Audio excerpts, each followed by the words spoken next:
tallied the day's harvest or engaged in activities Daniel couldn't identify. Daniel noted that there seemed to be little mixing between the Opiri and the humans. Not a good sign, Daniel thought, in a place supposedly devoted to peaceful coexistence between humans and the beings they used to call vampires. But he didn't have much time to think about it. The humans were passing through one of the doorways at the other end of the courtyard, moving more quickly as if they were eager for food and rest. Again, nobody stopped them, and they entered an open area like an immense railed balcony that was part of a raised causeway circling the inner wall of the city. 2 wide ramps on either side of the landing descended to the lower part of the city.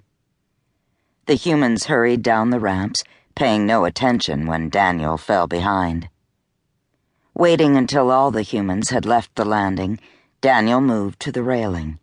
His gaze followed the causeway, exactly like the one in Erebus, where bloodlords, of lesser rank but far more common than blood masters, displayed their households in grand promenades, showing off their wealth and power, accompanied by a train of their favorite serfs.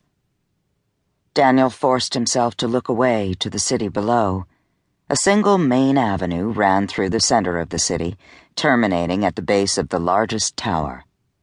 Unlike Erebus, the former Tartaros's towers were clustered at the far end of the citadel, piercing the half-dome that protected the area from the sun. Once, such towers would have been occupied by the wealthiest and most powerful bloodlords and bloodladies, blood masters and blood mistresses, shrouding blocks of lesser buildings in their shadows. Closer in lay the low town, where Opiri of lesser rank would have made their homes, a maze of structures interspersed with plazas and small parks.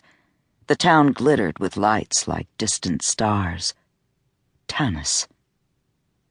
Daniel ground his teeth together, resisting the overwhelming emotions that took hold of him in that moment. He hadn't set foot in any citadel since Ares and his allies had helped Daniel and dozens of human serfs get out of Erebus, but he had not forgotten one moment of pain or humiliation, not one day of being chained like a dog or forced to give blood to a ruthless master and other Opiri of his master's acquaintance. This citadel had changed, yes. Half of it was now open to the sky. Human workers left and entered the city without being subjected to checks or examinations. But that didn't mean Tanis was like Delos or Avalon or the other mixed colonies. It would be a miracle if it were. A lovely sight, is it not? Daniel stiffened and then forced himself to relax. The woman who had come to stand beside him at the railing spoke softly, without concern or threat. But the hairs at the back of his neck prickled with recognition even before he turned to look at her. The first thing he noticed was her hair, glossy and black as a raven's feathers. It fell past her shoulders and almost seemed to move of its own accord as she spoke, tempting any man within reach to run his fingers through it. But the hair framed something even more remarkable, a face of astonishing beauty by the judgment of human or nightsider. Her chin was firm, her brows finely shaped, her eyes nearly black with the slightest tinge of deepest purple, her lips full. The skin of her face and bare arms was golden bronze.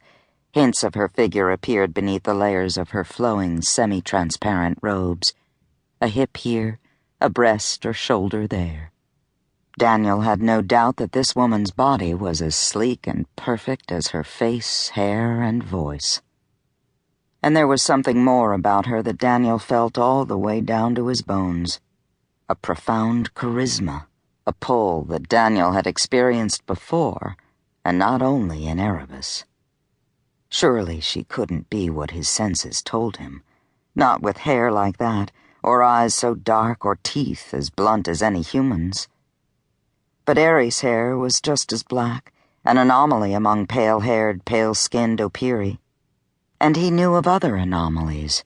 Daniel, for instance, lacked the sharp nightsider cuspids of his kind, the half-breed offspring of a nightsider father and a human mother.